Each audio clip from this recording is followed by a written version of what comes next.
Hello friends, welcome to study IQ PCS। स्वागत है आपका स्टडी IQ PCS के ऑनलाइन प्लेटफॉर्म पर। आज हम लोग यहाँ पर जो बात करने वाले हैं वो बात करेंगे आपसे स्टेट इलेक्शन कमीशन और उसके साथ साथ जो आपके केंद्रीय निर्वाचन आयोग यानी कि जो सेंट्रल आपका इलेक्शन कमीशन है उससे संबंधित क्वेश्चंस। ठीक है, तो यहाँ पर जो MCQs होंगे वो MCQs आपके central election commission and state election commission दोनों से रिलेटेड होंगे। ठीक है, तो चलिए स्टार्ट करते हैं आज का ये MCQ का सेशन। तो पहला क्वेश्चन यहां पर आप देखेंगे, पहले क्वेश्चन में क्या कहा गया, चुनावों के स्वतंत्र एवं निष्पक्ष क्रियान्वयन के लिए चुनाव आयोग के द्वारा कौन सा एप्लीकेशन लॉन्च किया गया था। ठीक है, आपसे पूछा जा रहा है कि which application was launched by the election commission for free and fair election. पहले ही आपसे कहा गया कि देश में फ्री एंड फेयर इलेक्शन हो वो किसके लिए जरूरी है, वो डेमोक्रेसी के लिए जरूरी है, वो लोकतंत्र के लिए जरूरी है। यदि देश में सशक्त लोकतंत्र की स्थापना करना चाहते हैं तो वहां पर फ्री एंड फेयर इलेक्शन उस स्वतंत्र लोकतंत्र की स्थापना में सबसे महत्वपूर्ण स्तंभ होता है। ठीक है, उसके लिए यहां पर जो आपके ऑप्शंस हैं, ऑप्शन क्या है, पहला देखिए, पहला ऑप्शन है चुनाव ऐप। ठीक है, क्या कहा गया, election app, C vigil app. ठीक है, दूसरा ऑप्शन क्या है, सी विजिल ऐप। तीसरा क्या है, मतदाता ऐप। और तीसरा option voter app, election tracking app, election tracking app. अब यहां पर जो इसका सही आंसर होगा वो सही आंसर है सी विजिल ऐप। ठीक है, चुनावों के स्वतंत्र और निष्पक्ष क्रियान्वयन के लिए आपके केंद्रीय चुनाव आयोग के द्वारा या भारतीय निर्वाचन आयोग के द्वारा सी विजिल ऐप क्या किया गया, लॉन्च किया गया। कब किया गया था, 2018 में। ठीक है, और 2018 में जब किया गया उस समय भारत के मुख्य निर्वाचन आयुक्त OP रावत थे। कौन था, ओम प्रकाश रावत थे। कौन थे, मुख्य निर्वाचन आयुक्त या चीफ इलेक्शन कमिश्नर। ठीक है, चलिए अगले क्वेश्चन की तरफ बढ़ते हैं। अगला क्वेश्चन क्या कहता है, अगला क्वेश्चन कह रहा है भारत में मतदाता दिवस मनाए जाने की शुरुआत कब से हुई। तो ये सामान्य सा प्रश्न है, जनरल एक तरह से एक बहुत ही इजी प्रश्न है। When did the celebration of voters day start in India. ठीक है, मतलब आपसे मतदाता दिवस मनाए जाने की शुरुआत पूछी जा रही है। तो मतदाता दिवस मनाए जाने की शुरुआत 2011 से हुई थी। ठीक है, 25 जनवरी 2011 को क्या किया जाता है, मतदाता दिवस मनाया जाता है। तो 2011 से स्टार्ट हुआ। ठीक है, और 2011 में क्यों स्टार्ट हुआ 25 जनवरी को, क्यों, क्योंकि 25 जनवरी 1950 को ही आपके केंद्रीय चुनाव आयोग, केंद्रीय निर्वाचन आयोग या इसी को हम क्या कहते हैं, सेंट्रल इलेक्शन कमीशन, ठीक है, की स्थापना हुई थी, या इलेक्शन कमीशन ऑफ इंडिया की स्थापना 25 जनवरी 1950 को हुई। और इसी संदर्भ में 25 जनवरी को प्रत्येक वर्ष 2011 से मतदाता दिवस मनाए जाने की शुरुआत की गई है। ठीक है, चलिए उसके बाद VVPAT का प्रयोग भारत में कौन से राज्य विधानसभा से तथा किस वर्ष से शुरू हुआ। VVPAT was used by which state assembly in India and from which year। पूछा जा रहा है कौन से विधानसभा से और कौन से वर्ष से। ठीक है, तो सबसे पहला प्रश्न ये होता है कि ये VVPAT सर है क्या। ठीक है, तो पहले तो हमको ये जानना चाहिए कि VVPAT क्या है। तो ये VVPAT EVM में लगा हुआ एक प्रिंटर की तरह है, जो कहीं ना कहीं जब आप वोट डालते हैं तो वोट डालने के बाद वहां से उस प्रिंटर से एक पर्ची निकल के आती है जो हमें यह बताती है कि आपने जिसको वोट दिया था क्या उसको वोट गया या किसी दूसरे को चला गया। ठीक है, हमारे मन में शंका होती है ना कि हम EVM में बटन तो दबा रहे हैं, क्या हमारा वोट उसी व्यक्ति को जा रहा है जिसको हम वोट दे रहे हैं। ठीक है, तो इसकी सही तरीके से जांच हो सके, आपके मन की शंका को दूर किया जा सके, इसके लिए आपकी EVM में VVPAT को जोड़ा गया। VVPAT का पूरा नाम voter verifiable paper audit trail है, जिसके माध्यम से एक पर्ची निकलती है। वो पर्ची आपको मिलती नहीं है, यदि पर्ची आपको दे दी जाएगी तो आपका मतदान गोपनीय नहीं होगा। ठीक है, आप सबको पता चल जाएगा कि आपने किसको वोट दिया है।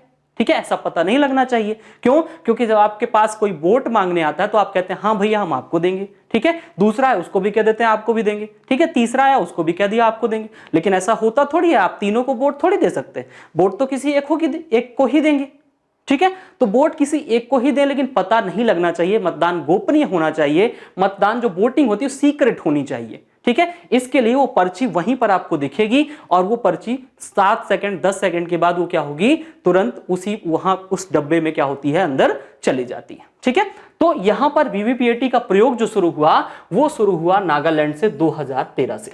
ठीक है। नागालैंड की विधानसभा थी नॉक्सेन विधानसभा, और नागालैंड की नॉक्सेन विधानसभा में 2013 से क्या हुआ, वीवीपीएटी के प्रयोग को प्रारंभ किया गया। ठीक है। चलिए अब आगे यदि हम बढ़ें, वीवीपीएटी का पूरा प्रयोग पूरे राज्य की विधानसभा के चुनाव में, तो वो कहां हुआ था, वो गोवा में ही हुआ था। ठीक है। उसके साथ साथ 2019 की लोकसभा, ठीक है, 2019 के लोकसभा चुनाव में वीवीपीएटी का व्यापक रूप से प्रयोग आरंभ किया गया था। तो इसका आंसर क्या हो जाएगा, नागालैंड 2013, वो भी नागसेन विधानसभा में। ठीक है। चौथा क्वेश्चन क्या कह रहा है, निर्वाचन आयुक्तों की सेवा शर्तों को निर्धारित करने के लिए निर्वाचक आयुक्त अधिनियम भारतीय संसद के द्वारा कब पारित किया गया। When was the Election Commissioner Act passed by the Indian Parliament to determine the terms of services of election commissioners? ठीक है। चुनाव आयुक्त जो होते हैं, ठीक है, जो इलेक्शन कमिश्नर होते हैं, उनकी सेवा शर्तों के निर्धारण का जो अधिकार है वो आर्टिकल 324 सब क्लॉज 5 के तहत किसको दिया गया है, राष्ट्रपति को। और यदि यही आपसे पूछा जाए राज्य के स्तर पर, स्टेट इलेक्शन कमीशन के स्तर पर, तो राज्यपाल को। ठीक है। चलिए, तो 324 सब क्लॉज 5 के अकॉर्डिंग अधिकार किसके पास है, राष्ट्रपति के पास।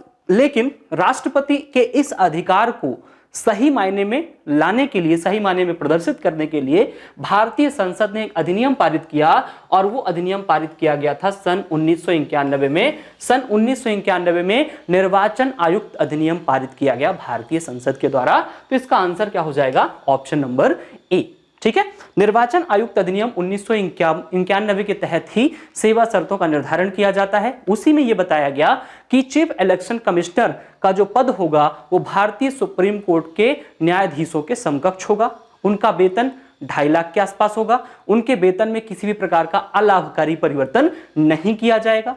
ठीक है। और साथ साथ उनके कार्यकाल के संदर्भ में भी बात की गई कि उनका कार्यकाल जो होगा 6 वर्ष या 65 वर्ष की उम्र, जबकि अन्य निर्वाचन आयुक्तों का कार्यकाल 6 वर्ष एवं 62 वर्ष की उम्र तक निर्धारित किया गया है। और ये सारी बातें आपके निर्वाचन आयुक्त अधिनियम 1991 में बताई गई। ठीक है। चलिए आगे बढ़ जाते हैं अगले क्वेश्चन की तरफ। अगला क्वेश्चन कहता है निर्वाचक नामावली तैयार करते समय धर्म, ठीक है, जाति, वर्ण, लिंग, वंश आदि के आधार पर भेदभाव नहीं किया जाएगा, यह व्यवस्था भारतीय संविधान के किस अनुच्छेद में की गई है। ठीक है। यहां पे क्या कहा गया, in which article of the Indian constitution this provisions will not be discriminated on the basis of religion, caste, ठीक है, जेंडर एंड डिसेंट। ठीक है। यानी कि धर्म, जाति, वर्ण, लिंग, वंश आदि के आधार पर वोटर लिस्ट जब बनाई जाएगी तब वहां पर किसी का भी वहां पर डिस्क्रिमिनेशन नहीं किया जाएगा, भेदभाव नहीं किया जाएगा। ऐसा प्रावधान भारतीय संविधान के किस आर्टिकल में किया गया है, यह पूछा गया आपसे। तो वो आर्टिकल के आपके ऑप्शन हैं आर्टिकल 324, आर्टिकल 325, आर्टिकल 226 और आर्टिकल क्या है आपका 329, यानी कि अनुच्छेद 324, 325, 226 और 329। ठीक है। तो यहां पर जो आपका सही ऑप्शन हो जाएगा वो ऑप्शन है आपका अनुच्छेद 325।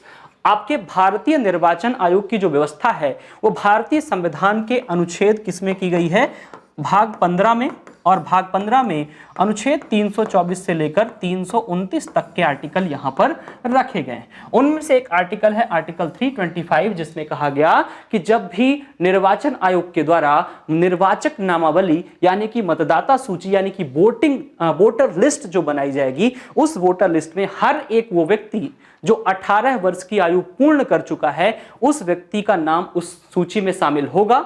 ठीक है। उस व्यक्ति का नाम इस आधार पर उस सूची में शामिल नहीं किया जाएगा कि उसको क्या किया जाए, भारतीय सरकार के द्वारा अयोग्य ठहरा दिया गया हो। ठीक है। या फिर इस आधार पर तो आप उसको बाहर नहीं कर सकते हैं कि वो किसी अन्य धर्म का है, किसी अन्य जाति का है, किसी लिंग से संबंध रखता है। तो इस तरीके से इस तरह के आधार बनाकर उसको उस वोटर लिस्ट में शामिल करने से रोका नहीं जाएगा। ठीक है, तो आर्टिकल 325 इस संदर्भ में प्रावधान करता है, यानी कि ऐसे प्रोविजंस जो हैं आर्टिकल 325 के अकॉर्डिंग आपको देखने को मिल जाते हैं। अगला क्वेश्चन कहता है कि निर्वाचन से संबंधित कानून बनाने की शक्ति संसद को किस अनुच्छेद के तहत दी गई है? Under which article the parliament was given the power to make laws related to election. ठीक है, मतलब निर्वाचन से संबंधित कानून बना सकता है कौन? पार्लियामेंट बना सकती है, संसद बना सकती है, लेकिन कौन से अनुच्छेद के तहत बना सकती है? ठीक है, what is the base to form a law related to election? ठीक है, चुनाव से संबंधित आपके कानून बनाने की शक्ति भारतीय संविधान के किस आर्टिकल के तहत संसद को दी गई है? तो ये आर्टिकल के आपके ऑप्शंस हैं आर्टिकल 324, 335, 336 या 327। ठीक है, 324, 335, 336 और 327। तो इसका जो सही ऑप्शन होगा वो होगा आर्टिकल 327। कौन सा होगा? आर्टिकल 327। आर्टिकल 327 का प्रयोग करके ही भारतीय संसद के द्वारा जन प्रतिनिधित्व अधिनियम,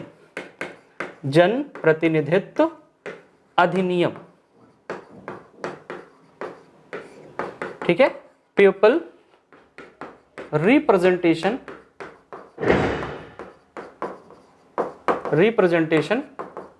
एक्ट 1951 पारित किया गया है।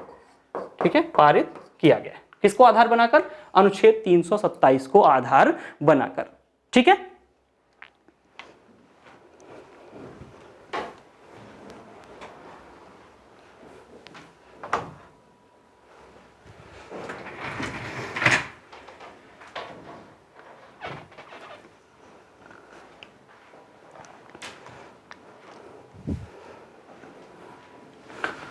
तो यहां पर इस क्वेश्चन को हमने देखा। अब चलते हैं अगले क्वेश्चन की ओर। अगला क्वेश्चन क्या कहता है? अगला क्वेश्चन कहता है इनमें से कौन सी भारतीय चुनाव आयोग की विशेषताएं हैं? यहां पे आपसे क्या पूछा जा रहा है? Which of the following are the features of election commission of India? भारतीय निर्वाचन आयोग की विशेषताएं पूछी जा रही हैं। ठीक है, तो भारतीय निर्वाचन आयोग की विशेषताओं में पहला ऑप्शन है संवैधानिक यानी कि कॉन्स्टिट्यूशनल, स्वतंत्र यानी कि आपका इंडिपेंडेंट, स्वायत्त यानी कि ऑटोनोमस, ठीक है, या फिर उपयुक्त सभी। ठीक है, तो इसका आंसर हो जाएगा उपयुक्त सभी, ऑल ऑफ द अबव। ठीक है, यानी कि सारी विशेषताएं हैं। ऑटोनोमस भी है, ठीक है, पूरी तरीके से स्वतंत्र रूप से काम करता है, ठीक है, इंडिपेंडेंट है, स्वतंत्र है, ठीक है, और कॉन्स्टिट्यूशनल है, संवैधानिक है, क्योंकि इसका उल्लेख भारतीय संविधान के अनुच्छेद 324 में किया गया है। ठीक है, आर्टिकल 324 में इसका स्पष्ट उल्लेख है, इसलिए ये कॉन्स्टिट्यूशनल भी हो जाता है। चलिए आगे कुछ बढ़ते हैं। भारतीय राज्य का स्वरूप लोकतांत्रिक होगा, इसका वर्णन भारतीय संविधान में कहां है? Where is it describe in the Indian constitution that the form of the Indian state will be describe democratic. ठीक है, डेमोक्रेटिक यानी कि लोकतांत्रिक। ठीक है, तो देखिए ऑप्शन क्या है? ऑप्शन है भाग 1 में, ठीक है, भाग 4 में, भाग 1 में, भाग 4 में, प्रस्तावना में, मूल अधिकारों में। ठीक है, तो क्या क्या है? In part 1, in part 4, in the preamble of Indian constitution, in fundamental rights. ठीक है, तो यहां पर आप देखिए भाग 1 में क्या है? भाग 1 में है संघ राज्य क्षेत्र, ठीक है, जिसमें आपके पहले आर्टिकल में कहा गया Bharat that is India will be the union of state. Bharat अर्थात इंडिया राज्यों का क्या होगा? संघ होगा। फर्स्ट आर्टिकल भारत और संघ राज्य क्षेत्र का जो हिस्सा है उसमें भाग 1 में है। भाग 4 में क्या है? भाग 4 में तो आपको डीपीएसपी देखने को मिलेंगी, ठीक है, directive principle of state policy, यानी कि राज्य के नीति निर्देशक तत्वों का उल्लेख वहां पर है। उसके बाद मूल अधिकार, तो मूल अधिकार कहां है? भाग 3 में है। और आपसे क्या पूछा जा रहा है कि किस भाग में, ठीक है, संविधान के किस हिस्से में यह बताया गया कि भारत का स्वरूप लोकतांत्रिक होगा? तो जब आप भारत की प्रस्तावना पढ़ते हैं तो भारत की प्रस्तावना की पहली लाइन में ही लिखा गया, हम भारत के लोग भारत को संपूर्ण प्रभुत्व संपन्न, ठीक है, समाजवादी, पंथ निरपेक्ष, लोकतांत्रिक गणराज्य बनाने के लिए, ठीक है, हम भारत के लोग भारत को समाजवादी पंथ निरपेक्ष लोकतांत्रिक गणराज्य बनाने के लिए, ठीक है, संपूर्ण प्रभुत्व संपन्न समाजवादी पंथ निरपेक्ष लोकतांत्रिक गणराज्य बनाने के लिए, तो ये पहली लाइन में ही लोकतांत्रिक शब्द आता है और वहीं से इसका ऑप्शन क्या हो जाएगा, प्रस्तावना, क्योंकि आपका प्रियम्बल ऑफ इंडियन कॉन्स्टिट्यूशन ही है जहां पर यह स्पष्ट किया गया है कि भारतीय जो स्टेट है, इंडियन स्टेट है, उसका जो कह सकते हैं कि स्वरूप होगा, उसका जो क्या होगा, उसका एक तरह से स्ट्रक्चर होगा, वो कैसा होगा, लोकतांत्रिक होगा, ठीक है। उसके जो फीचर्स होंगे उन फीचर्स में से एक फीचर्स क्या होगा, डेमोक्रेटिक होगा, ठीक है, रिपब्लिक भी होगा, ठीक है, सोशलिस्ट भी होगा, सोवरेन भी होगा, ठीक है। ये सारे क्या हैं, फीचर्स हैं, जो फीचर्स सब कहां बताए गए हैं, आपके प्रियम्बल ऑफ इंडियन कॉन्स्टिट्यूशन में बताए गए हैं। चलिए अगले क्वेश्चन की तरफ बढ़ते हैं। अगला क्वेश्चन क्या कहता है, भारतीय निर्वाचन आयोग की प्रकृति कैसी होगी, ठीक है। What is the nature of election commission of India. तो नेचर में वैधानिक नहीं हो सकता, क्योंकि संसद के द्वारा अधिनियम पारित करके इसका निर्माण नहीं किया गया है। संवैधानिक बिल्कुल, क्योंकि आर्टिकल 324 में इसका उल्लेख है। कार्यकारी नहीं, सरकार के आदेश पारित करने के बाद इसकी स्थापना नहीं हुई है। तो ये ऑप्शन कट जाता है। आंसर क्या हो जाता है, ऑप्शन नंबर बी, कॉन्स्टिट्यूशनल, यानी कि आपका संवैधानिक, ठीक है, क्या हो जाता है, संवैधानिक यानी कि कॉन्स्टिट्यूशनल, ठीक है, क्या हो जाता है, कॉन्स्टिट्यूशनल, ठीक है। चलिए अगले क्वेश्चन की तरफ बढ़ते हैं। भारतीय निर्वाचन आयोग में एक मुख्य निर्वाचन आयुक्त सहित अधिकतम कितने अन्य निर्वाचन आयुक्त हो सकते हैं, ठीक है। यानी कि अभी जो हमारा स्ट्रक्चर है उसमें कहा गया 1+2, ठीक है। एक क्या है, CEC यानी कि चीफ इलेक्शन कमिश्नर, और दो क्या है, अदर इलेक्शन कमिश्नर, अन्य निर्वाचन आयुक्त। तो यह पूछा जा रहा है कि क्या यह संख्या बढ़ सकती है, ठीक है, अधिकतम maximum number of other election commissioner कितने हो सकते हैं, ठीक है। तो यहां पर बताया गया कि 4 अन्य निर्वाचन आयुक्त हो सकते हैं, 2 अन्य निर्वाचन आयुक्त हो सकते हैं, 3 अन्य निर्वाचन आयुक्त हो सकते हैं, या फिर जितने राष्ट्रपति निर्धारित करे उतने हो सकते हैं, ठीक है। 4 other election commissioner, 2 other election commissioner, 3 other election commissioner, as many other election commissioners as the president of India determined, ठीक है। यानी कि जितने राष्ट्रपति निर्धारित करे उतने अदर इलेक्शन कमिश्नर हो सकते हैं, and this is the right answer, ठीक है। यानी कि संविधान में कहीं पर भी यह उल्लेख नहीं है कि कितने निर्वाचन आयुक्त हो सकते हैं, कितने अन्य निर्वाचन आयुक्त हो सकते हैं।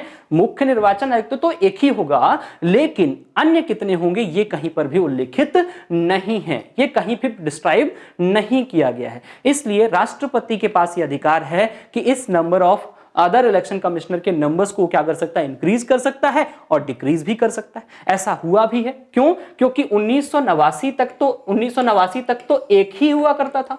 1990 में राष्ट्रपति ने क्या करा, उसको इंक्रीज कर दिया, 1+2 हो गया, ठीक है। 1990 में फिर उन्होंने क्या कर दिया, उन पद को घटा भी दिया, ठीक है, फिर से उन पदों को हटा दिया। और 1993 1 अक्टूबर 1993 में एक बार फिर से अदर इलेक्शन कमिश्नर के नंबर्स को उन्होंने क्या कर दिया, बढ़ा दिया, और तब से लेकर अब तक जो संरचना है, जो structure of chief central election commission है, वो क्या है, 1+2 का स्ट्रक्चर आपको देखने को मिल जाता है। चलिए अगले क्वेश्चन की तरफ बढ़ते हैं।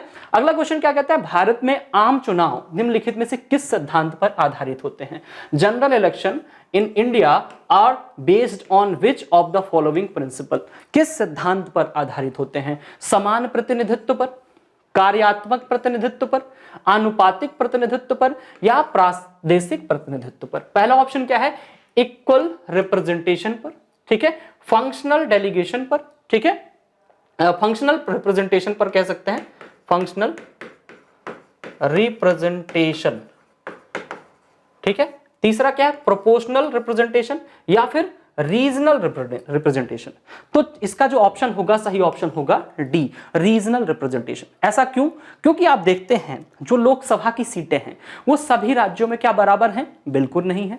कुछ राज्यों में ज्यादा है, कुछ राज्यों में कम है, ठीक है। और ये पूरा का पूरा जो बेस्ड होता है वो किस पर बेस्ड होता है, पॉपुलेशन पर बेस्ड होता है। किस पर बेस्ड होता है, पॉपुलेशन पर बेस्ड होता है, जनसंख्या पर बेस्ड होता है। जहां पर जनसंख्या अधिक होगी वहां पर नंबर ऑफ रिप्रेजेंटेटिव्स क्या होंगे, ज्यादा होंगे, ठीक है। इसीलिए कहा गया कि ये जो आम चुनाव होते हैं जनरल इलेक्शन होते हैं, जो लोकसभा के चुनाव होते हैं, वो सामान्यतः प्रादेशिक प्रतिनिधित्व यानी कि आपके रीजनल रिप्रेजेंटेशन पर क्या होते हैं, बेस्ड होते हैं। ठीक है, तो इसका आंसर क्या हो जाएगा, प्रादेशिक प्रतिनिधित्व। ठीक है, चलिए अगले क्वेश्चन की तरफ बढ़ते हैं। भारत में प्रथम परिसीमन आयोग का गठन किस वर्ष किया गया था? In which year was the first delimitation commission constituted in India?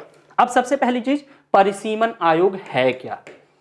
ठीक है, व्हाट इज डिलिमिटेशन कमीशन? तो ये जो परिसीमन आयोग है ये भारतीय संविधान के अनुच्छेद 82 में वर्णित है, 82 में। और 82 में कहा गया कि चुनाव से पहले, ठीक है, आम चुनाव से पहले क्या होना चाहिए, परिसीमन होना चाहिए, डिलिमिटेशन होना चाहिए। ठीक है, यदि कहीं पर नंबर ऑफ वोटर्स क्या हो गए हैं, बढ़ गए हैं, तो वहां पर सीटें बढ़ाई जाएं। ठीक है, या कौन सी सीट के अंतर्गत कितने वोटर्स होंगे, कौन सा जो क्षेत्र है वो कौन से लोकसभा क्षेत्र के अंतर्गत आएगा, कौन से विधानसभा क्षेत्र के अंतर्गत आएगा, ये सब कौन डिसाइड करता है, ये परिसीमन आयोग ही डिसाइड करता है। ठीक है, और परिसीमन आयोग का गठन 82 के तहत किया जाता है।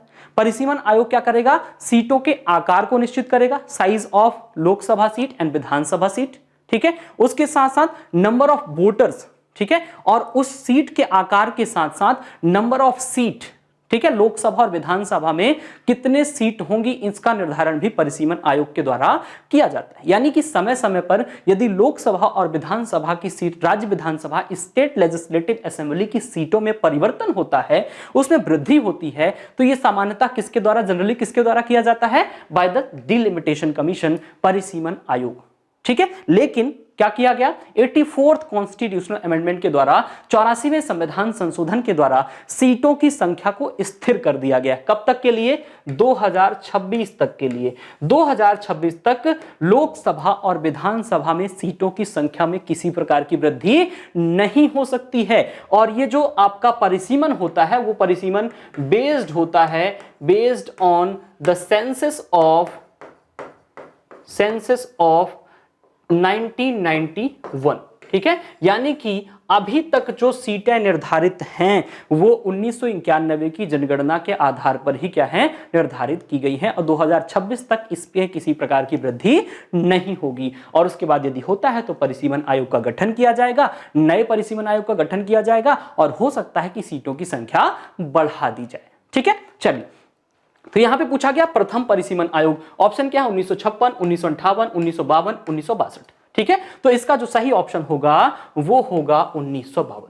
1952 में प्रथम परिसीमन आयोग का गठन किया गया, उसके बाद 1962 में, ठीक है, उसके बाद 1972 में, और उसके बाद सन 2002 में, और इस प्रकार से अब तक कुल 4 परिसीमन आयोगों का गठन किया जा चुका है। ठीक है, तो पहला 1992 में किया गया था। चलिए अगले क्वेश्चन की तरफ बढ़ते हैं। निम्नलिखित में से कौन रिटर्निंग ऑफिसर की नियुक्ति करता है? ठीक है, returning of who among the following appoints the returning officer? Returning officer का संबंध निर्वाचन से होता है। ठीक है, और निर्वाचन से होने के कारण इसकी नियुक्ति जो करता है वो कौन करता है? भारतीय निर्वाचन आयोग ही करता है, इलेक्शन कमीशन ऑफ इंडिया ही करता है। तो इसका आंसर क्या हो जाएगा? भारतीय निर्वाचन आयोग। चलिए अगले क्वेश्चन की तरफ बढ़ते हैं।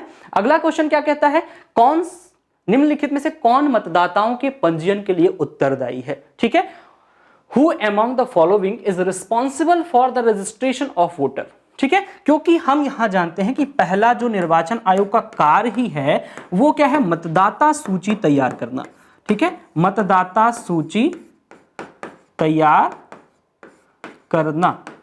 ठीक है, तो जो वोटर लिस्ट बनती है उस वोटर लिस्ट में कौन शामिल होता है?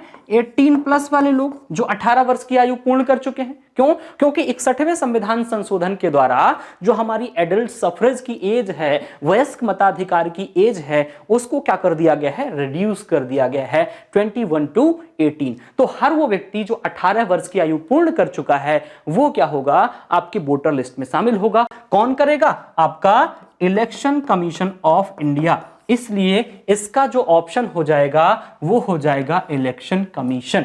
ठीक है, क्या पूछा जा रहा है? पूछा जा रहा है कौन मतदाताओं के पंजीयन के लिए उत्तरदायी है। तो उत्तरदायी कौन है? रिस्पॉन्सिबल कौन है? निर्वाचन आयोग या इलेक्शन कमीशन ऑफ इंडिया।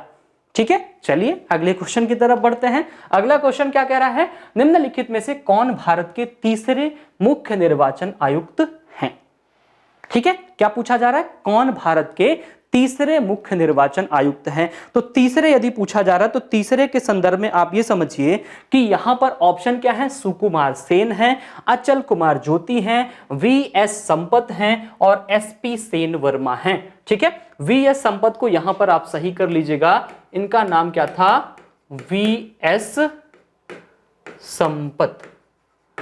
ठीक है, ये वी.एस. की जगह क्या करिएगा, वी.एस. ठीक है, तो वी.एस. संपत, इसमें पहला ऑप्शन क्या है, सुकुमार सेन। सुकुमार सेन साहब तो पहले व्यक्ति थे, पहले चीफ इलेक्शन कमिश्नर थे और ये कब से कब तक, 1950 से लेकर 1958 तक भारत के मुख्य निर्वाचन आयुक्त रहे थे। ठीक है, उसके बाद अचल कुमार ज्योति, ये तो 21 नंबर के थे, 21वें नंबर के चीफ इलेक्शन कमिश्नर थे। और उसके बाद नाम है आपके बी.एस. संपत का। ये बी.एस. संपत जो थे ये 18वें नंबर के थे, 18th नंबर के। ठीक है, और एस.पी. सेन वर्मा ये थी आपकी third chief election commissioner SP. Sen Verma. तो इसका ऑप्शन क्या हो जाएगा, डी ऑप्शन, क्योंकि पूछा क्या है, तीसरे मुख्य निर्वाचन आयुक्त। ठीक है, थर्ड चीफ इलेक्शन कमिश्नर कौन थे, आपके एस.पी. सेन वर्मा।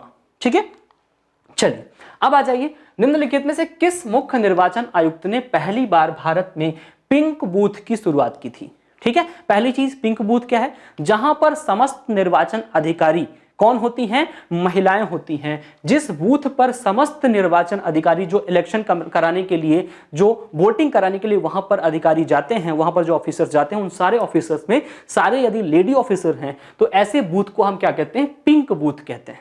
ठीक है, और पिंक बूथ की शुरुआत आपके किसके समय हुई थी, नसीम जैदी साहब के समय हुई थी। किसके समय हुई थी, नसीम जैदी साहब के समय हुई थी। और नसीम जैदी जो थे वो आपके 17th नंबर के क्या थे, चीफ इलेक्शन कमिश्नर थे, जिनका शासनकाल 2015 से लेकर 2017 तक था। ठीक है, उसके साथ एच.एस. ब्रह्मा जस्ट इनके पहले थे। ठीक है, नसीम जैदी के बाद थे। ठीक है, उसके बाद आपके नवीन चावला, ठीक है, और टी.एन. सेशन को कौन नहीं जानता, ये 10th नंबर के थे और इनको आप क्या जानते हैं, फादर ऑफ इलेक्टोरल रिफॉर्म के नाम से जाना जाता है। इनको भारत में निर्वाचन सुधारों के जनक के रूप में जाना जाता है, क्योंकि इनके टाइम पर ही सबसे ज्यादा निर्वाचन सुधार हुए थे। टी.एन. सेशन के समय इनका जो कार्यकाल था वो 1990 से लेकर 1996 तक रहा था। ठीक है, चलिए अगले क्वेश्चन की तरफ बढ़ते हैं। अगला क्वेश्चन क्या कहता है, भारत में पहली बार महिलाओं को मताधिकार कब प्राप्त हुआ? भारत में पहली बार जो मताधिकार प्राप्त होने की बात की जा रही है, when did women get the right to vote for the first time in India? ठीक है, तो यहां पर आपको ऑप्शन जो होगा, ऑप्शन हो जाएगा 1926। लेकिन किसके तहत, तो याद रखिएगा, भारत शासन अधिनियम 1919 में पहली बार वुमेन के वोटिंग राइट पर बात हुई थी। कब हुई थी, वुमेन के वोटिंग राइट्स पर बात हुई थी।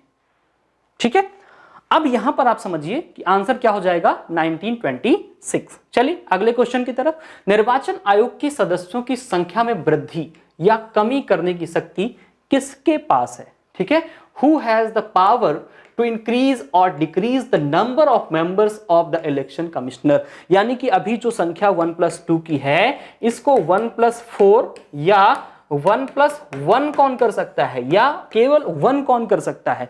तो ये कौन कर सकता है, ये कर सकते हैं भारत के राष्ट्रपति। तो आपका ऑप्शन संसद, महान्यायवादी, प्रधानमंत्री और राष्ट्रपति, इसका ऑप्शन क्या हो जाएगा, option number D is a right answer. ठीक है, यानी कि प्रेसिडेंट ही हैं, प्रेसिडेंट ऑफ इंडिया ही है जो इलेक्शन कमीशन के जो कमिश्नर्स हैं उनके नंबर को डिक्रीज भी कर सकता है और इंक्रीज भी कर सकता है। ठीक है, और इतिहास में पहले ऐसा कर भी चुके हैं वो, है ना। चलिए, तो यहां पर अभी तक हम लोगों ने 18 क्वेश्चन कर लिए हैं, 18 क्वेश्चन किए हैं, आगे भी हम लोगों को क्वेश्चन करना है। अगला क्वेश्चन क्या है, अगला क्वेश्चन क्या कहता है, देखिए, मध्य प्रदेश राज्य निर्वाचन आयोग की प्रकृति कैसी है? अब हम लोग कहां आ गए हैं, स्टेट इलेक्शन कमीशन पर। ठीक है, स्टेट इलेक्शन कमीशन। ठीक है, तो स्टेट इलेक्शन कमीशन में आपसे पूछा जा रहा है मध्य प्रदेश इलेक्शन कमीशन की प्रकृति, यानी what is the nature of Madhya Pradesh state election commission. ठीक है, तो मध्य प्रदेश इलेक्शन कमीशन या कोई भी स्टेट इलेक्शन कमीशन हो, वो अस्तित्व में कब आता है? ठीक है, ये आते हैं after the 73rd and 74th constitutional amendment, यानी कि भारत में 73वें और 74वें संविधान संशोधन के बाद आपके स्टेट इलेक्शन कमीशन यानी कि आपके राज्य चुनाव आयोग, ठीक है, की अवधारणा सामने आती है। ठीक है, किसके लिए? For the election of the local body, और लोकल बॉडी में भी आपकी rural local body and urban local body. Rural local body में आपका 3 स्टेज का लोकल बॉडी है मध्य प्रदेश में। सबसे ऊपर आपका कौन मिलता है? जिला पंचायत, जनपद पंचायत और ग्राम पंचायत। ठीक है, और यहां पर आपको नगर पालिका, नगर निगम, नगर परिषद और नगर पालिका देखने को मिलती है। ठीक है, तो कुल मिलाके यहां पर मध्य प्रदेश निर्वाचन आयोग की प्रकृति पूछी जा रही है, तो 73rd इलेक्शन कॉन्स्टिट्यूशनल अमेंडमेंट के बाद भारतीय संविधान में आर्टिकल 243 के का प्रावधान किया गया, जहां पर स्टेट इलेक्शन कमीशन का उल्लेख है। और इस आधार पर चूंकि मध्य प्रदेश हो या अन्य कोई भी राज्य हो, उसके लिए स्टेट इलेक्शन कमीशन के गठन करने का जो प्रावधान है वो अनुच्छेद 243 के में है, इसलिए यह कमीशन कैसा हो जाता है? कॉन्स्टिट्यूशनल कमीशन हो जाता है। ठीक है, चलिए आगे बढ़ते हैं।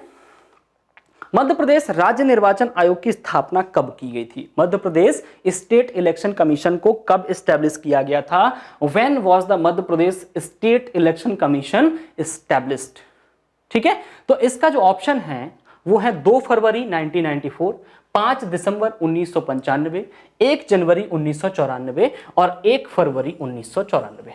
And this is the right answer, 1 फरवरी 1994। ठीक है, 1 फरवरी 1994 को ही क्या किया गया था? आपके आर्टिकल 243 के को आधार बनाकर मध्य प्रदेश में स्टेट इलेक्शन कमीशन की स्थापना की गई थी। ठीक है, और उसके तुरंत बाद यहां पर एन.बी. लोहानी साहब को फर्स्ट इलेक्शन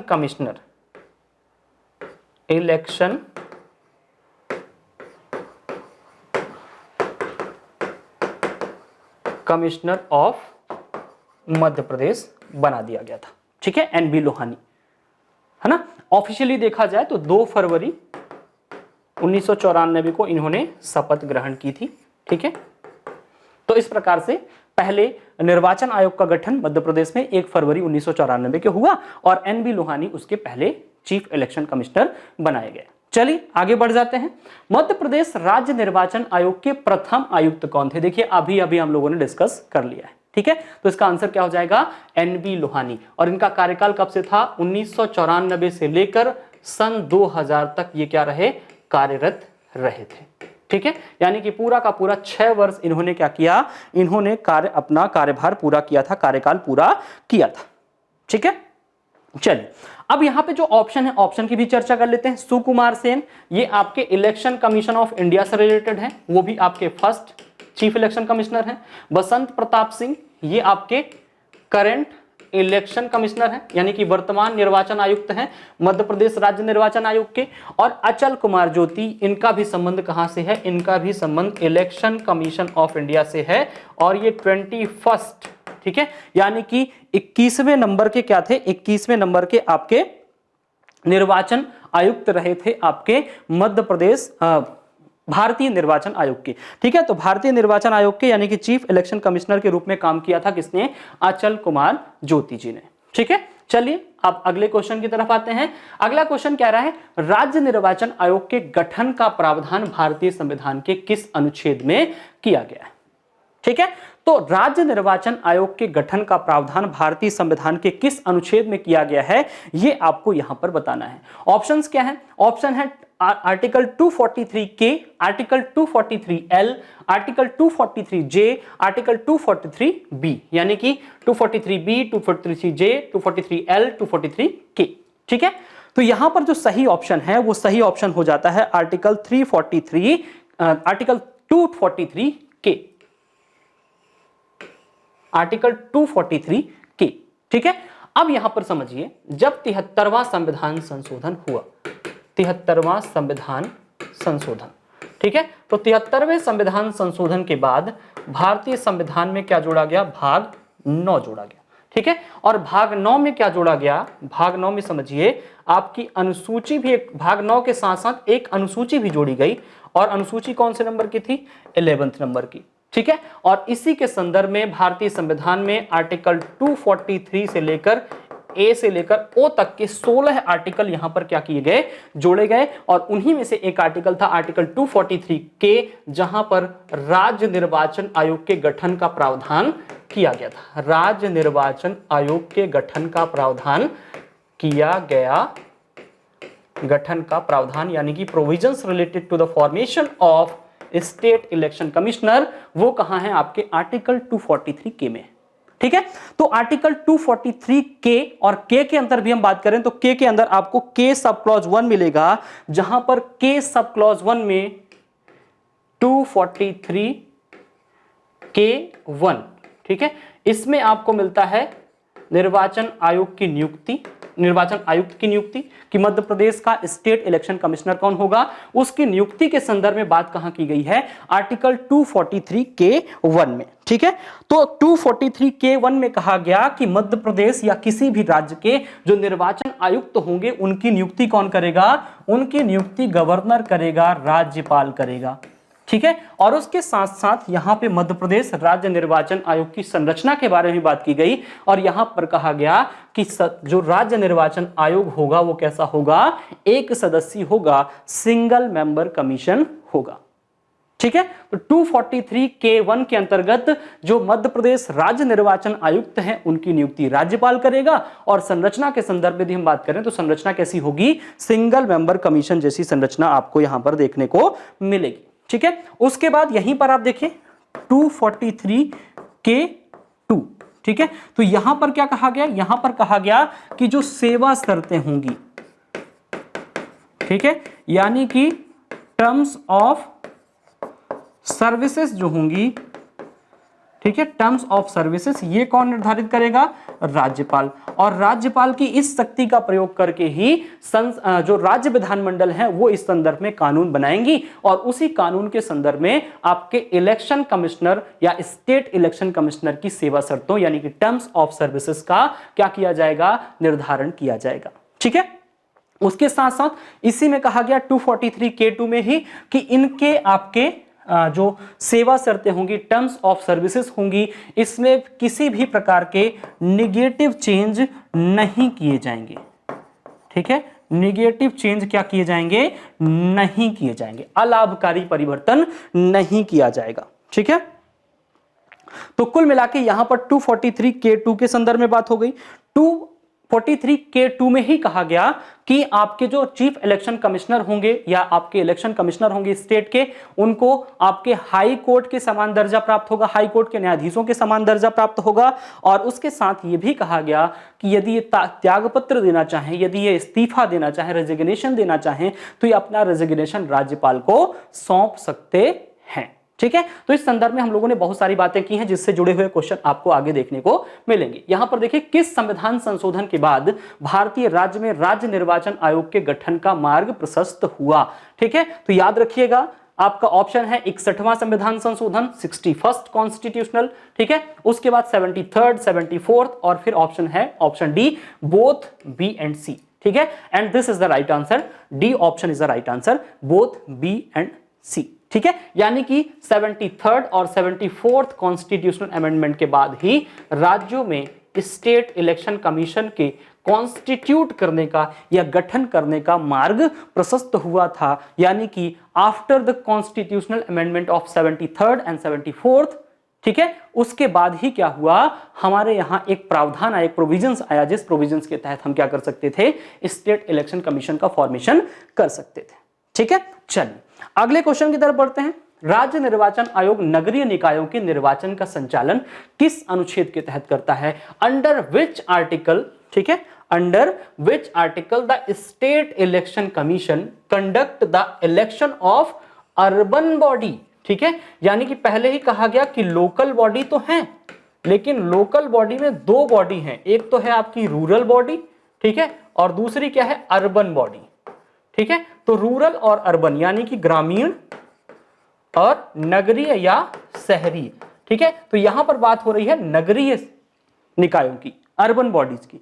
तो अर्बन बॉडीज से संबंधित जो संविधान संशोधन है वो कौन सा है, वो तो आपका जो संविधान संशोधन है वो है 74th 74वां संविधान संशोधन। और 74वें संविधान संशोधन के तहत जो आर्टिकल है यहां पर, वो आर्टिकल है आर्टिकल 243ZA, ठीक है। यहां पर थोड़ा सा सावधानी रखना है, ठीक है। क्या प्रिकॉशन रखना है, क्या सावधानी रखना है, याद रखिए जब इस तरह के क्वेश्चंस पूछे जाते हैं तो जब हिंदी के जो ऑप्शन होते हैं उनमें क्या होता है, 243 का, खा, गा ऐसे लिखा होता है, ठीक है, ऐसे लिखा होता है, ठीक है। और जब ये आर्टिकल को लिखा जाता है तो वहां पर लिखा जाता है आर्टिकल या अनुच्छेद या और का, ऐसे करके लिखा जाता है। तो इसमें आपको बहुत सारे कंफ्यूजन्स होते हैं। तो जब कभी भी इस तरह के आर्टिकल वाले क्वेश्चन आए और सब आर्टिकल्स वाले क्वेश्चंस आए तो वहां पर आपको क्या करना है, अंग्रेजी वाला वर्जन आपको एक बार जरूर देख लेना है। वहां पर ऑप्शन आपको इंग्लिश वर्जन में देखने हैं। इंग्लिश वर्जन में आप ZA देखें और उसको टिक कर दें, क्योंकि राज्य निर्वाचन आयोग नगरीय निकायों के संदर्भ में चुनाव का जो प्रावधान है वो आर्टिकल 243 ZA में किया गया है। ZA के तहत ही, 243 ZA के तहत ही आपके मध्य प्रदेश में आपके क्या कराए जाते हैं, चुनाव कराए जाते हैं नगरीय निकायों के, यानी कि अर्बन लोकल बॉडी के, ठीक है। चलिए अगले क्वेश्चन की तरफ बढ़ जाते हैं। अगला क्वेश्चन क्या कहता है, निम्न में कौन मध्य प्रदेश राज्य निर्वाचन आयोग का आयुक्त नहीं रहा है, ठीक है। Who among the following has not been the election commissioner of Madhya Pradesh state election commissioner. आपको यह बताना है कि इन ऑप्शंस में थे ये जो चार व्यक्ति हैं, इन चार व्यक्तियों में से कौन सा ऐसा व्यक्ति है जो मध्य प्रदेश राज्य निर्वाचन आयोग का आयुक्त नहीं रहा है, ठीक है। तो यहां पर मध्य प्रदेश राज्य निर्वाचन आयोग के जो आयुक्त नहीं रहे हैं, पहला ऑप्शन है गोपाल शरण शुक्ला, दूसरा ऑप्शन है अजीत रायजादा, तीसरा ऑप्शन है आदित्य विजय सिंह और चौथा ऑप्शन है अचल कुमार ज्योति, ठीक है। तो पहले व्यक्ति कौन थे, पहले तो आप जान ही गए हैं कौन थे पहले व्यक्ति। पहले व्यक्ति थे आपके NV लोहानी, ये NV लोहानी साहब पहले वाले हो गए। सेकंड वाले जो हैं वो गोपाल शरण शुक्ल ही हैं, ठीक है। तो गोपाल शरण शुक्ला आपके कब हो गए, ये दूसरे नंबर के हो गए और ये रहे आपके सन 2000 से लेकर 2006 तक, ठीक है। उसके बाद यहां पर आते हैं आपके आदित्य विजय सिंह, ठीक है। आदित्य विजय सिंह कौन से नंबर के रहे, थर्ड रहे, ठीक है। अजीत रायजादा कौन से नंबर के रहे, फोर्थ रहे। उसके बाद R परशुराम साहब थे और R परशुराम साहब जो थे वो 5वें नंबर के रहे और 6वें नंबर के वर्तमान में कौन है, BP सिंह जी हैं, ठीक है। और ये BP सिंह बसंत प्रताप सिंह 2019 से कंटिन्यू है, ठीक है। तो यहां पर ये तीन व्यक्ति तो मिल गए, गोपाल शरण शुक्ला सेकंड नंबर के, ठीक है, याद रखिएगा second number, Ajit Raizada fourth number के, आदित्य विजय सिंह थर्ड नंबर के और अचल कुमार ज्योति साहब जो हैं इनका संबंध इलेक्शन कमीशन ऑफ इंडिया से है, ना कि state election commission of Madhya प्रदेश से, ठीक है। तो इसलिए इसका ऑप्शन क्या हो जाएगा, ऑप्शन नंबर डी, है option number D is a right answer. Achal Kumar Jyoti is not a chief election commissioner of Madhya Pradesh state election commission, ठीक है। ये कहीं से भी आपके मध्य प्रदेश राज्य निर्वाचन आयोग के अध्यक्ष ना हैं, ना थे और ना आगे होंगे, ठीक है। चल मध्य प्रदेश वर्तमान में मध्य प्रदेश राज्य निर्वाचन आयोग में कितने सदस्य, मध्य प्रदेश राज्य निर्वाचन आयोग कितने सदस्यीय आयोग है, ये पूछा जा रहा है आपसे, ठीक है। ऑप्शन क्या है, 3 सदस्य, 4 सदस्य, 1 सदस्य, 2 सदस्य। बहुत ही सामान्य सा प्रश्न है, लेकिन जब हमारे एग्जाम हॉल में इस तरह के क्वेश्चंस मिलते हैं तो कई बार हम क्या कर जाते हैं, गलत कर जाते हैं। क्यों गलत कर जाते हैं, क्योंकि उस समय हम ज्यादा सोचते हैं। क्यों, क्योंकि हमको एक एक नंबर की पड़ी होती है। इस तरह के सामान्य क्विज के जो होते हैं या जो हम MCQ सॉल्व करते हैं उस समय हम उतने ज्यादा दबाव में नहीं होते हैं, ठीक है। और जब हम प्रेशर फील नहीं करते तो हमारा जो परफॉर्मेंस होता है वो थोड़ा सा अच्छा होता है, ठीक है। तो परफॉर्मेंस जब अच्छा होगा तभी अच्छा होगा जब आपके पास प्रेशर नहीं होगा। और प्रेशर कब नहीं होगा, दबाव कब नहीं होगा, जब आप तैयार रहेंगे, ठीक है। और तैयार कैसे होंगे, ऐसे ही क्वेश्चन सॉल्व करके, ठीक है, नंबर ऑफ क्वेश्चन जितने ज्यादा आप सॉल्व करेंगे उतना ज्यादा कॉन्फिडेंस होगा, और जब कॉन्फिडेंस होगा तो प्रेशर की कोई बात ही नहीं होगी, किसी प्रकार का दबाव आपके ऊपर नहीं होगा। ठीक है, तो यहां पर एक सामान्य सा प्रश्न है, इसका उत्तर क्या होगा? इसका उत्तर होगा एक सदस्यीय आयोग। यदि हमसे पूछा जाता इलेक्शन कमीशन ऑफ इंडिया के संदर्भ में तो यह होता 3 सदस्यीय। ठीक है, क्योंकि हम पहले पढ़ चुके हैं election commission of India is a multi member commission, एक बहुसदस्यीय आयोग है। लेकिन यहां पर जो मध्य प्रदेश स्टेट का इलेक्शन कमीशन है यह क्या है? सिंगल मेंबर कमीशन है। कैसा है? Single member commission. ठीक है, कैसा है? सिंगल मेंबर कमीशन है, जहां पर केवल एक ही सदस्य है। और यह प्रावधान, ठीक है, यह संरचना का जो प्रावधान है वो आर्टिकल 243(k)(1) में किया गया है। ठीक है, अनुच्छेद 243(k)(1). ठीक है, चलिए अगला क्वेश्चन है, निम्न में से कौन सा राज्य में निर्वाचन कार्य का परीक्षण करता है? कौन राज्य में निर्वाचन कार्य का परीक्षण करता है? Which of the following examines the election work in the state? ठीक है, अब देखिए स्टेट में इलेक्शन का जो परीक्षण करना है निर्वाचन आयोग तो करेगा ही, लेकिन निर्वाचन आयोग के अलावा भी यदि कुछ ऑप्शन में है तब हमको थोड़ा सा डीप में जाने की जरूरत होगी। निर्वाचन आयोग के द्वारा ही नियुक्त किए जाते हैं निर्वाचन अधिकारी। ठीक है, और यहां पर जो ऑप्शन है वो राज्य निर्वाचन आयोग भी है और मुख्य निर्वाचन अधिकारी भी है। तो मुख्य निर्वाचन अधिकारी जो होता है वो जो आपका चीफ इलेक्टोरल ऑफिसर होता है, यही क्या करता है? राज्य में चुनावों का क्या करता है? परीक्षण करता है। ठीक है, that's why the answer of this question is option number B. ठीक है, ऑप्शन क्या हो जाएगा? मुख्य निर्वाचन अधिकारी, यानी कि चीफ इलेक्टोरल ऑफिसर। ठीक है, चलिए बहुत सारे क्वेश्चन आज हम लोगों ने कर किए हैं, है ना? अभी तक लगभग 27 क्वेश्चन हम लोगों ने कर लिए हैं। 28th क्वेश्चन में आ जाइए। 28th क्वेश्चन क्या कहता है? निम्न में से कौन सा कार्य राज्य निर्वाचन आयोग का है? कार्य पूछ रहा है।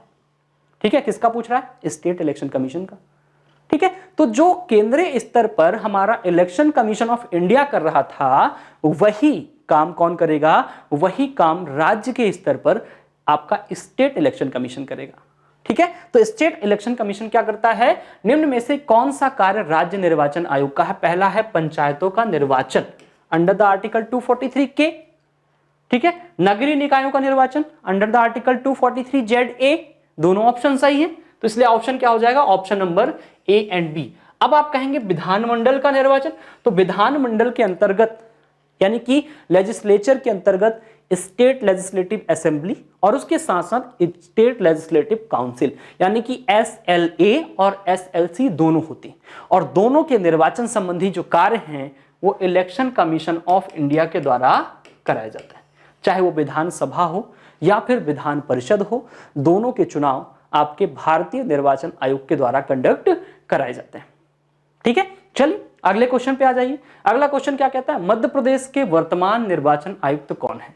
तो मध्य प्रदेश के वर्तमान निर्वाचन आयुक्त हैं वसंत प्रताप सिंह, जिनकी नियुक्ति 2019 में की गई थी, और 2019 से अभी लगातार कंटिन्यूअस ये व्यक्ति काम कर रहे हैं। ठीक है, कौन से नंबर के हैं? तो याद रखिएगा, Basant Pratap Singh is a 6th chief election commissioner of Madhya Pradesh. ठीक है, मध्य प्रदेश के आपके कौन से नंबर के हैं? 6वें इलेक्शन कमिश्नर हैं बसंत प्रताप सिंह, जो वर्तमान में मध्य प्रदेश राज्य निर्वाचन आयोग के आपके क्या हैं? चीफ इलेक्शन कमिश्नर हैं।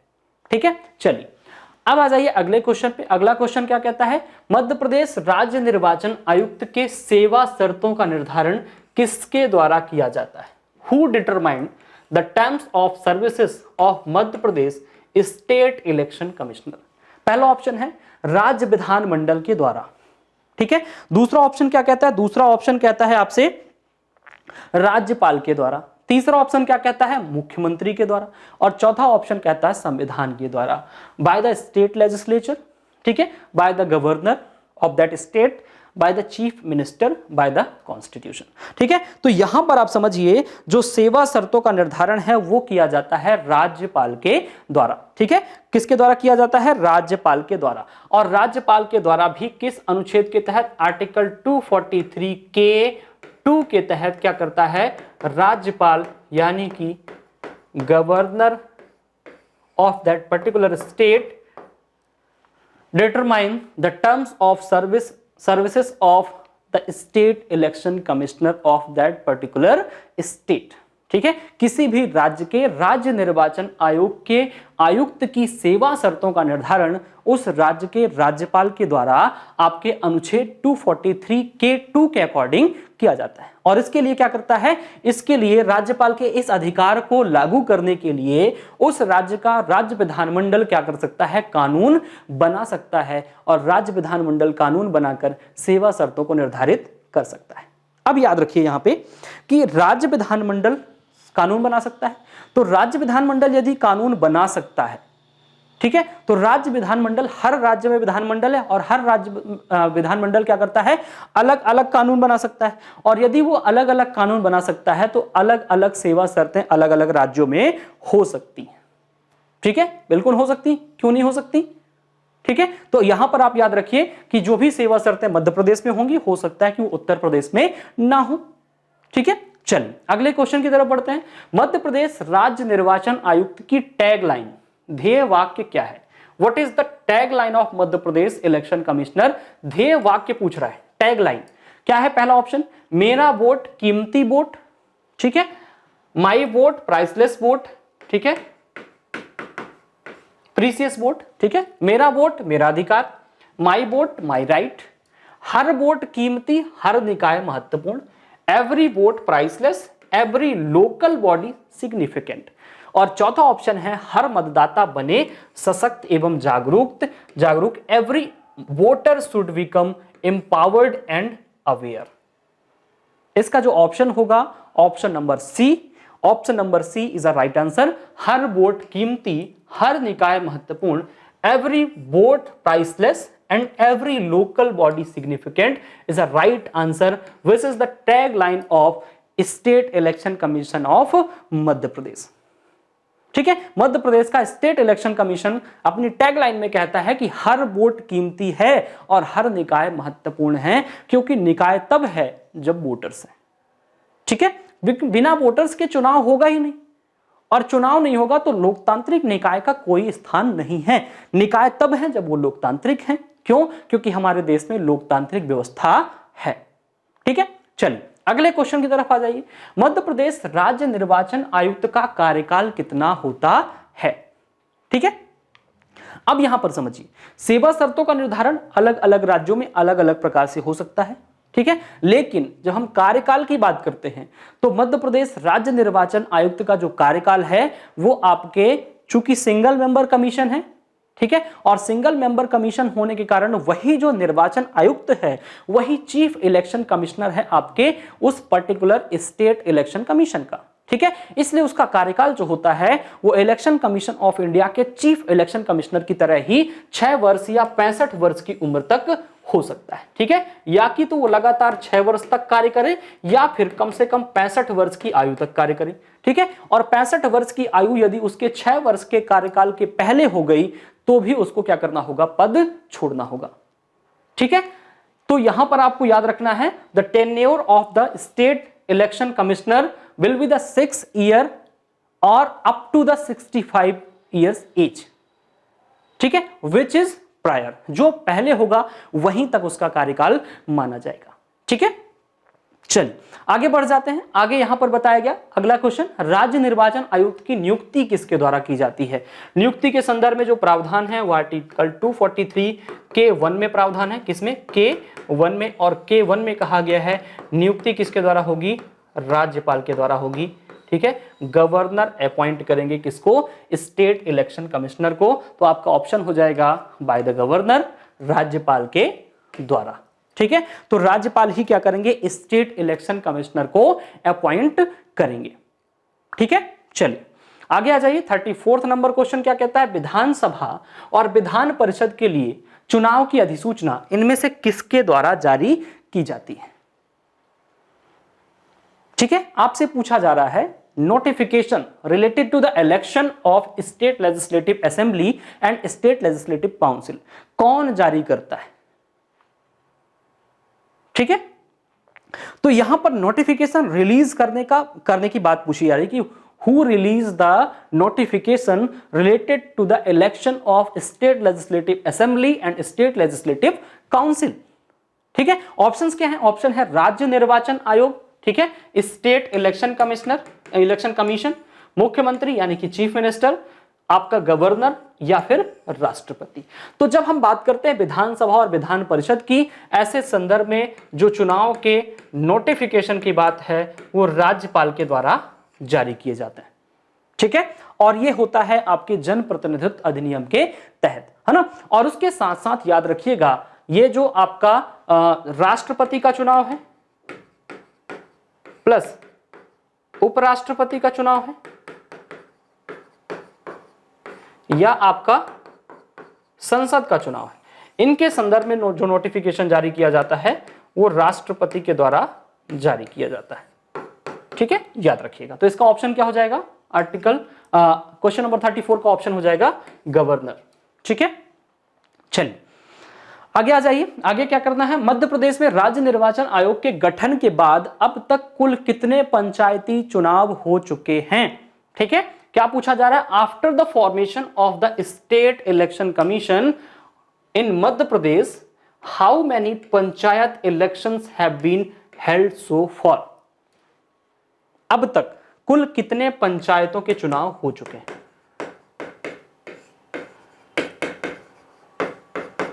नंबर ऑफ क्या पूछ रहा है? पंचायत इलेक्शंस पूछ रहा है। तो आयोग का गठन कब हुआ था? 1 फरवरी 1994 को। पहले चुनाव हुए थे 1994 में। तो पहले चुनाव कब हुए? पहले चुनाव हुए 1994 में। ठीक है, दूसरे चुनाव हुए 1999 में। ठीक है, तीसरे चुनाव हुए 2004 में, चौथे चुनाव हुए 2009 में, पांचवें चुनाव हुए 2014 में। अब छठे चुनाव जो होना था वो होना था 2019 में, लेकिन क्या हुआ? आ गया कोरोना। ठीक है, कोविड का समय आ गया। कोविड के दौर में, महामारी के दौर में चुनाव नहीं हो सके और वो चुनाव कब कराए गए? 2022 में कराए गए। ठीक है, यानी कि पांचवें चुनाव हुए थे 2014 में और छठे चुनाव जो होने थे 2019 में वो कराए गए आपके 2022 में। इसलिए अब तक कुल 6 चुनाव हो चुके हैं और ये क्वेश्चन आपके मध्य प्रदेश लोक सेवा आयोग के द्वारा पूछा जा चुका है। ठीक है, लेकिन जब ये पूछा गया था तब इसका ऑप्शन क्या था? तब उसका ऑप्शन था तब इसका जो आंसर था वो क्या था? 5 था। क्यों? क्योंकि उस समय तक 5 ही हुए थे। छठवां इलेक्शन आपके 2022 में हुआ, लेकिन अब यदि पूछा जाता तो इलेक्शन कितने हो जाएंगे? 6। 94, 99, 2004, 2009, 2014 एंड 2022। ठीक है, चलिए अब आ जाइए आगे। अगला क्वेश्चन है 36 नंबर क्वेश्चन, 36 क्वेश्चन। राज्य निर्वाचन आयुक्त का दर्जा किसके समान होता है? राज्य निर्वाचन आयुक्त का दर्जा किसके समान होता है? ठीक है, क्या पूछा जा रहा है? The status of state election commission is equivalent to. जो आपका ऑप्शन है पहला है राज्य सूचना आयुक्त यानी कि स्टेट इंफॉर्मेशन कमिश्नर, ठीक है, SIC। दूसरा ऑप्शन है उच्च न्यायालय के न्यायाधीशों के समान, इक्विवेलेंट टू द जजेस ऑफ हाई कोर्ट। ठीक है, तीसरा ऑप्शन है उच्चतम न्यायालय के न्यायाधीशों के समान, इक्विवेलेंट टू द जजेस ऑफ सुप्रीम कोर्ट। ठीक है, और आपका डी ऑप्शन है उच्च न्यायालय के मुख्य न्यायाधीश के समान, equivalent to the chief justice of the high court. ठीक है, तो इसका ऑप्शन हो जाएगा उच्च न्यायालय के न्यायाधीशों के समान। ऑप्शन नंबर क्या हो जाएगा? Option number B is the right answer. ठीक है, यानी कि राज्य निर्वाचन आयुक्त का दर्जा आपके हाई कोर्ट के न्यायाधीशों के समान होता है। उसी के समान उसके वेतन भत्ते होते हैं, उसी के समान उसकी सेवा शर्तें होती हैं, उसी के समान उसको हटाने की प्रक्रिया भी होती है। ठीक है, और उसी के समकक्ष उसको दर्जा प्राप्त होता है। ठीक है, तो इसलिए ऑप्शन क्या हो जाएगा? Option number B is the right answer, है ना।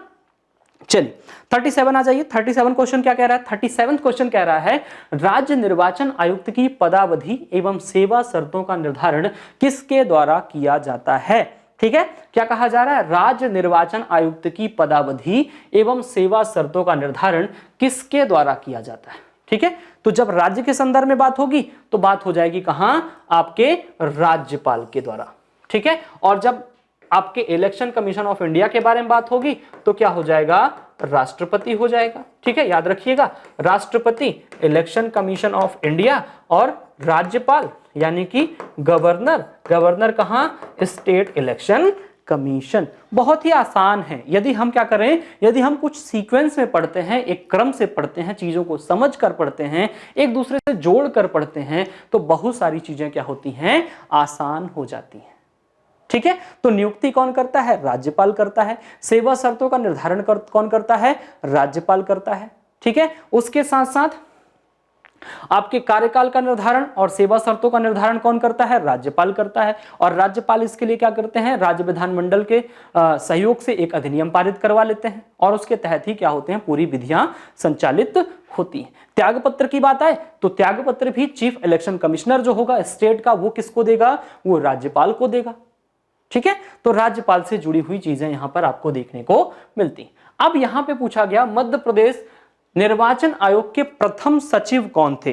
ठीक है, who was the first secretary of Madhya Pradesh election commission. ठीक है, तो क्या पूछा जा रहा है? मध्य प्रदेश इलेक्शन कमीशन के प्रथम सचिव के बारे में बात की जा रही। ऑप्शन क्या है? ऑप्शन है आपके प्रकाश चंद्र। ठीक है, दूसरा ऑप्शन है राकेश बंसल, तीसरा ऑप्शन है अनुपम राजन और चौथा ऑप्शन है श्रीमती सुनीता त्रिपाठी। ठीक है, ऑप्शन क्या क्या है? प्रकाश चंद्र, राकेश बंसल, ठीक है, प्रकाश चंद्र है, राकेश बंसल है, उसके बाद अनुपम राजन है, अनुपम राजन भी हैं, और उसके बाद श्रीमती सुनीता त्रिपाठी, श्रीमती सुनीता त्रिपाठी। तो ये जो व्यक्ति हैं ये पहले नंबर के थे। ठीक है, राकेश बंसल भी सचिव रहे हैं और ये कौन से नंबर के थे? 5th नंबर के थे। अनुपम राजन भी थे, ये आपके 12th नंबर के थे। और श्रीमती सुनीता त्रिपाठी भी मध्य प्रदेश निर्वाचन आयोग की सचिव रह चुकी हैं और ये कौन से नंबर की थी? ये थी आपकी 16th नंबर की। ठीक है, चलिए, तो यहां पर कुल मिला के आपसे चीजें जो हुई वो चीजें आपको यहां पर ये देखना है कि मध्य प्रदेश निर्वाचन आयोग के प्रथम सचिव कौन रहे हैं? तो प्रथम सचिव रहे थे प्रकाश चंद्र। ठीक है, तो इसका आंसर क्या हो जाएगा? प्रकाश चंद्र। ठीक है, अगले क्वेश्चन में आ जाइए। मध्य प्रदेश निर्वाचन आयुक्त की प्रथम महिला निर्वाचन आयुक्त कौन है?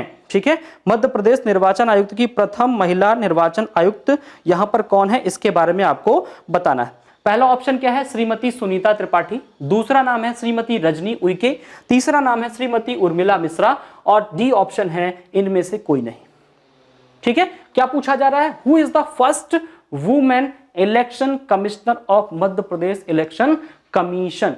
ठीक है, मध्य प्रदेश इलेक्शन कमीशन की पहली महिला सचिव कौन थी, ये आपको यहां पर बताना है। ठीक है, तो ऑप्शन आपके क्या क्या हैं? ऑप्शन है आपके श्रीमती सुनीता त्रिपाठी, उसके बाद है श्रीमती रजनी उइके और उसके बाद है श्रीमती उर्मिला मिश्रा। और यहां पर यदि हम बात करें तो श्रीमती उर्मिला मिश्रा ही हैं जो पहली महिला सचिव रही हैं आपके मध्य प्रदेश स्टेट इलेक्शन कमीशन की। ठीक है, तो श्रीमती उर्मिला मिश्रा ही हैं जो क्या रह चुकी हैं? जो आपके मध्य प्रदेश निर्वाचन आयोग की प्रथम महिला सेक्रेटरी रह चुकी हैं। ठीक है, आ जाइए। फोटो युक्त पहचान पत्र की व्यवस्था कब से प्रारंभ हुई? फोटो युक्त पहचान पत्र की व्यवस्था कब से प्रारंभ हुई? ठीक है, क्या पूछा जा रहा है? When did the system of photo identity card started?